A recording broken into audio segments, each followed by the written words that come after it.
Acompáñanos y descubre los efectos especiales de la película Mentiras Arriesgadas. Mentiras Arriesgadas, dirigida por James Cameron, protagonizada por Arnold Schwarzenegger y Jamie Lee Curtis, esta cinta tiene una historia de producción tan intensa como su argumento.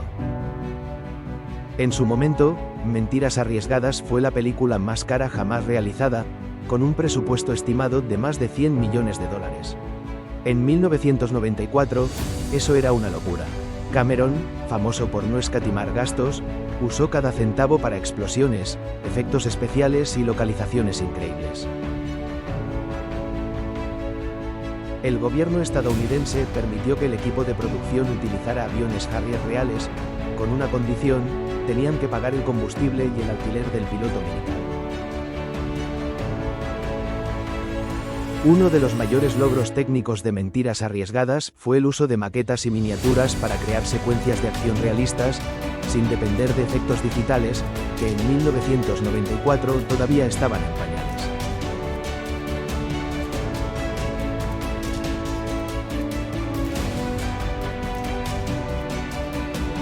¿Recuerdas la icónica escena del ataque al puente de la autopista por parte del Harrier?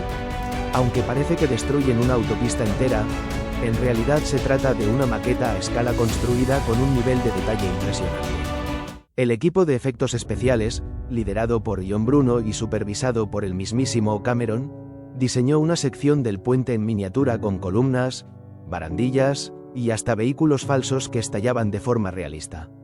Para que te hagas una idea, la escena del puente tardó semanas en prepararse y apenas segundos en filmarse. No había segundas tomas, todo debía salir perfecto, fue un acto de precisión cinematográfica. Además, se usaron maquetas para helicópteros, vehículos blindados, e incluso algunas escenas urbanas. Lo interesante es que los efectos prácticos se mezclaron con tomas reales y pantallas azules, logrando una integración que en su época fue revolucionaria.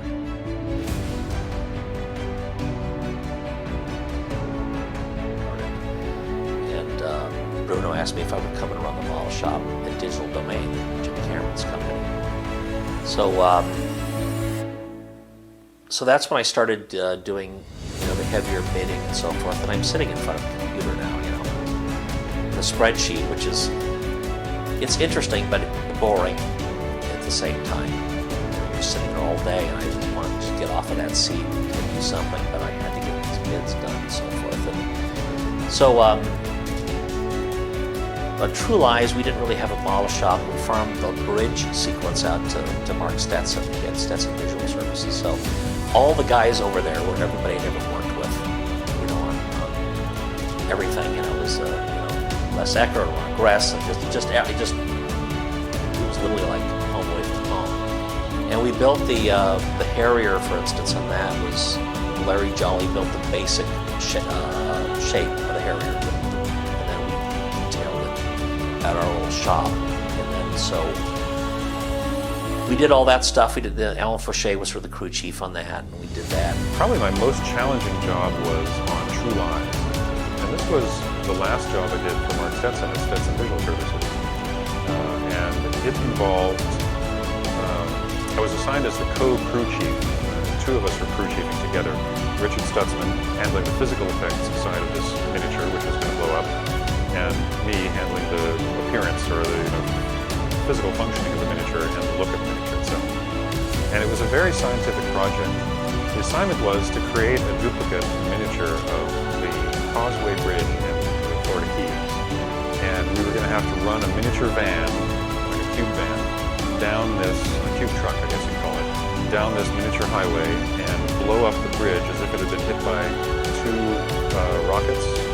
Because what Jim Cameron wanted was this truck to run along, and when the thing exploded, he wanted the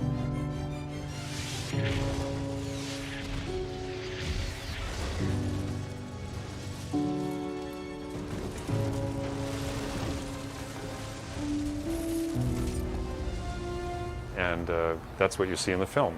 So that explosion sequence is all in miniature. And that's just the bridge part of it. The truck was a whole other engineering challenge, because it also had to be very stable at high speed and get towed up to speed and released at the right point. The truck itself is what triggered the pyrotechnics, because the timing had to be absolutely precise. The pyro had to go off and the truck is in exactly one place and no other. And so if you look at the film, you can see what happens, and it's exactly what I thought was going to happen, where the slab was floating up and the truck hits it and goes up and does kind of a backflip and then lands on its side, I think. And I had the truck made with a very flexible framework on the box because I figured it would land hard, and I wanted to see it deform in just the right way so it would have scale, but not come apart. But also, there's a nuclear bomb inside, a case inside this thing. So just in case it came apart, we made a nuclear bomb case that was a miniature that was indestructible, so it could be seen spilling out of the truck just in case. Never needed it because the truck held together, but you can see the whole framework of the truck sort of twisting in just the right way when it hits the ground, and that's because we engineered it to do that precisely. So that was a very challenging job.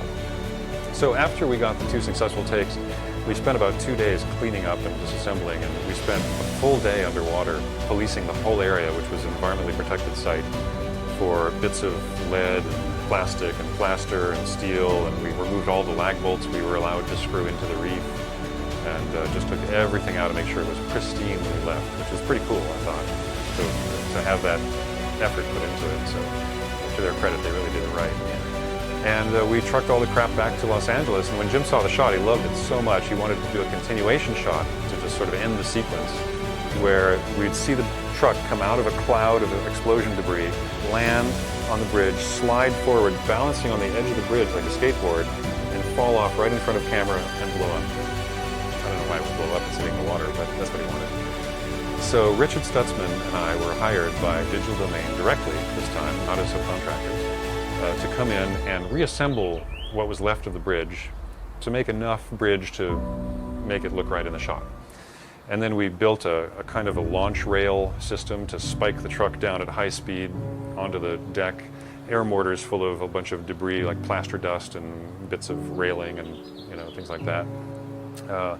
And we changed the truck design a little bit so that it would do the right thing, and it all had to be freeform. We couldn't have it like pulled on a track along this rail because it would show. You're seeing right under it, you'd see it. So it was a very delicate physics kind of experiment. And after 3.5 weeks of trying to get it to work, we finally got it to work. What happened is the truck would hit the deck and just start tumbling. It wouldn't slide. We could not get that truck to slide. And we couldn't figure out why until I started studying video frame by frame. And I could see the front wheel of the truck just touching the track, and it was rubber. And it would catch and tip the truck and start the rotational momentum, and it would just keep rolling across, tumbling across the deck. That's why it wasn't working.